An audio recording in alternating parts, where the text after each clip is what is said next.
आप सभी को कमल पवार का प्यार भरा नमस्कार। तो आपको दिखाता हूँ मैं ये पहाड़ियाँ, और इन पहाड़ों में जो जीवन है वो बहुत कठिन है, और आजकल खासकर बहुत ज़्यादा कठिन है। आजकल हमारे गांव के लोग इन पहाड़ों में घास के लिए जाते हैं, गाय के साथ जाते हैं। काफ़ी कठिनाइयों से भरा हुआ जीवन है। भले ही ये पहाड़ काफ़ी खूबसूरत दिखने में है, उतना ही कठिन यहाँ का जीवन भी है। और अभी हम जा रहे हैं काफ़ी दूर, यानी रुद्रप्रयाग, और हमारे गांव से दूर है सड़क, और हमें अभी पैदल जाना है।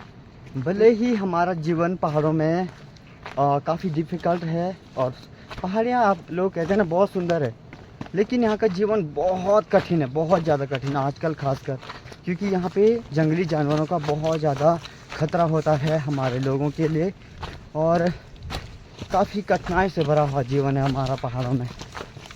और ख़ासकर चले भले ही घूमने लायक जगह बहुत अच्छे अच्छे होते हैं पहाड़ों में, और ट्रैवल करना काफ़ी अच्छा होता है, लेकिन सड़कें आजकल बिल्कुल अवरुद्ध रहती है, और कहीं इधर उधर जाना आजकल मौत के साथ खेलना होता है।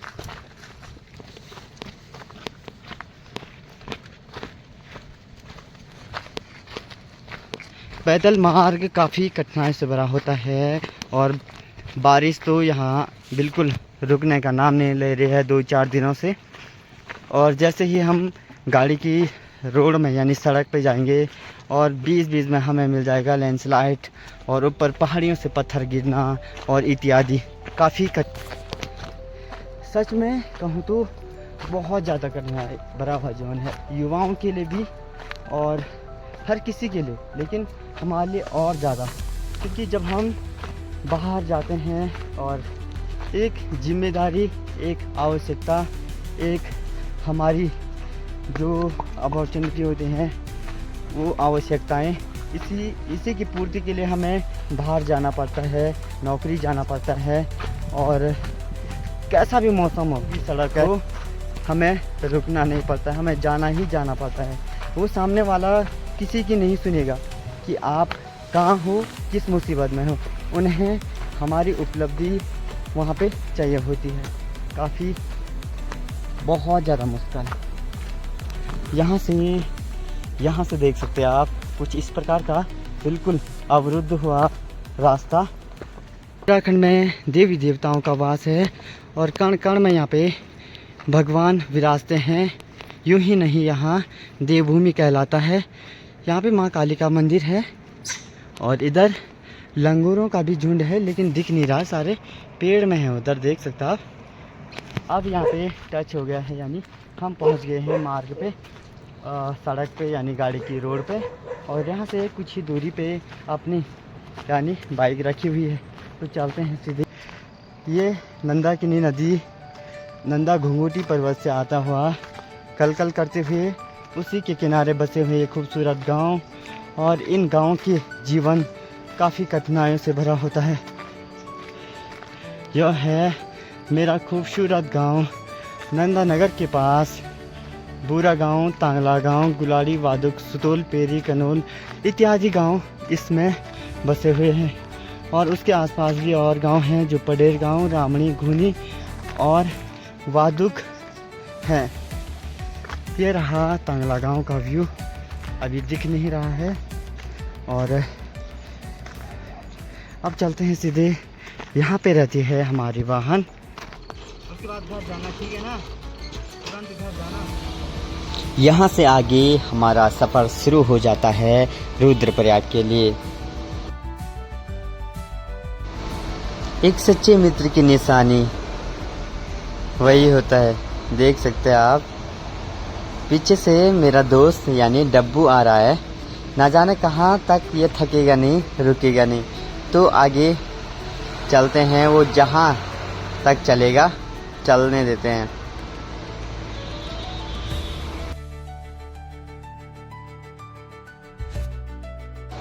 अगर आप जानवरों के साथ सच्चे मन से दोस्ती करोगे, वो भी आपका साथ नहीं छोड़ेगा।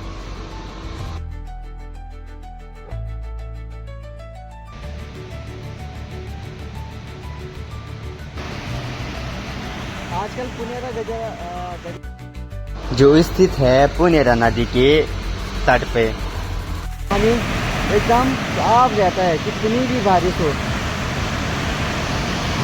यह है पुनेरा महादेव का मंदिर। यहाँ पे सावन के महीने में काफ़ी भीड़ रहती है। भी पानी आ रहा है काफ़ी ज़्यादा बारिश के कारण।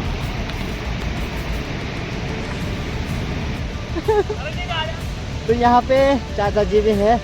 हमारे पहाड़ों में प्रत्येक दिन गांव वालों की ड्यूटी होती है इन पहाड़ों की देखभाल करना, क्योंकि इन पहाड़ों में घास चोरने के लिए लोग आते हैं और इसीलिए वो यहाँ की आज रखवाली करेंगे और कल दूसरी की बारी लगेगी।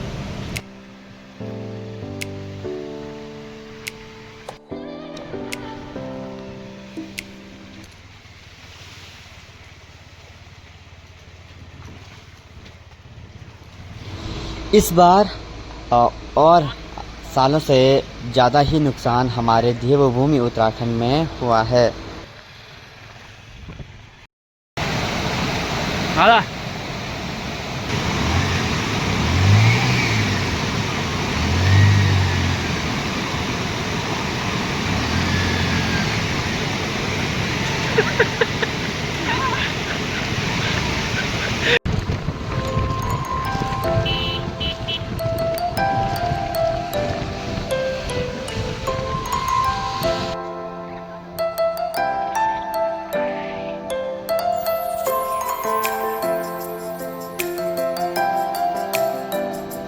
इस बार ना हमारे उत्तराखंड का रूप कुछ अलग ही हो गया है।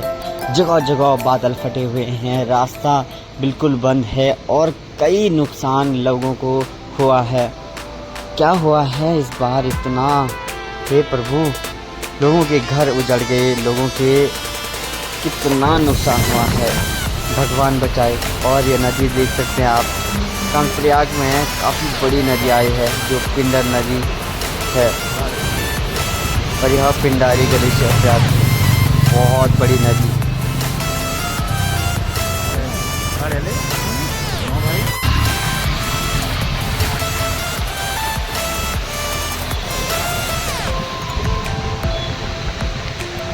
ये प्रयाग है।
जैसे ही हम रुद्रप्रयाग में पहुंचते हैं, हम चले जाते हैं केदारनाथ वाले मार्ग पर।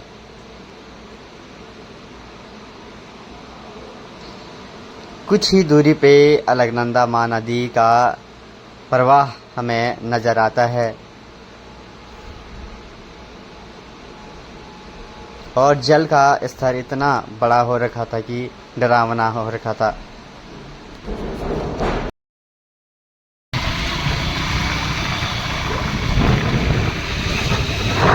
उसके बाद हमें दिख जाता है रुद्रनाथ मंदिर का प्रवेश गेट और वहां से हम अंदर की ओर निकल जाते हैं।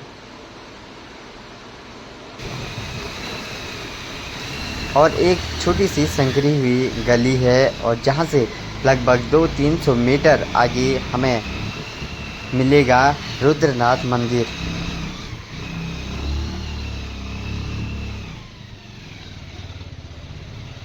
तो दोस्तों हम अभी रुद्रप्रयाग में पहुंच चुके हैं। यहाँ पे है भाई रुद्रनाथ जी का मंदिर और यहीं पे नारद मुनि को भगवान महादेव ने शिक्षा दी थी संगीत की। और अब सीधे हम ले चलते हैं आप लोगों को प्रयाग घाट पे, जहाँ पे मंदाकिनी और अलकनंदा का संगम है। चलो।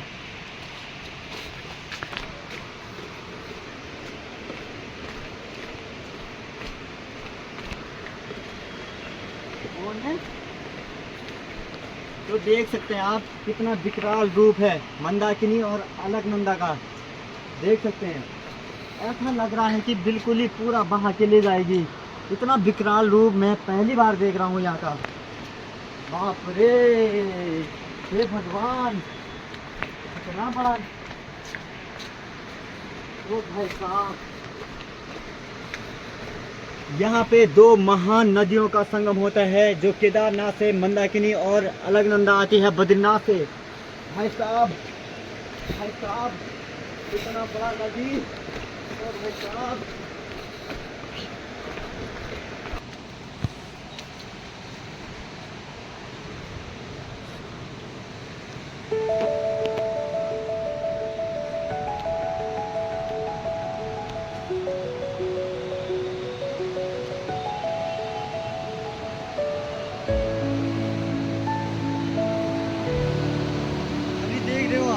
ये है रुद्रप्रयाग।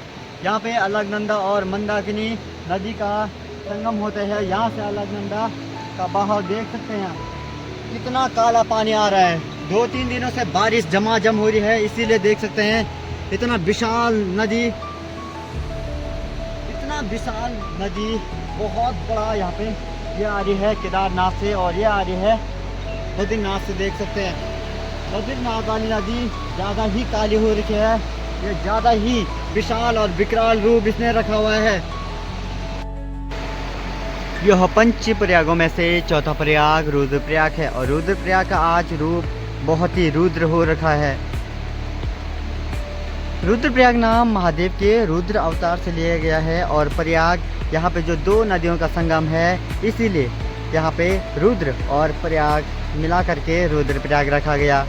काफ़ी सुंदर दृश्य ये रहा सामने पे रुद्रप्रयाग सिटी। और माँ अलकनंदा बहुत ही बड़ा रूप आज हो रखा है और जल स्तर बढ़ता जा रहा है। आप सभी को मेरा फिर से नमस्कार। और अभी चलता हूँ मैं, और कैसे लगी आपको हमारी जानकारी बिल्कुल बताइएगा। जय श्री राम, हर हर महादेव, हर हर महादेव।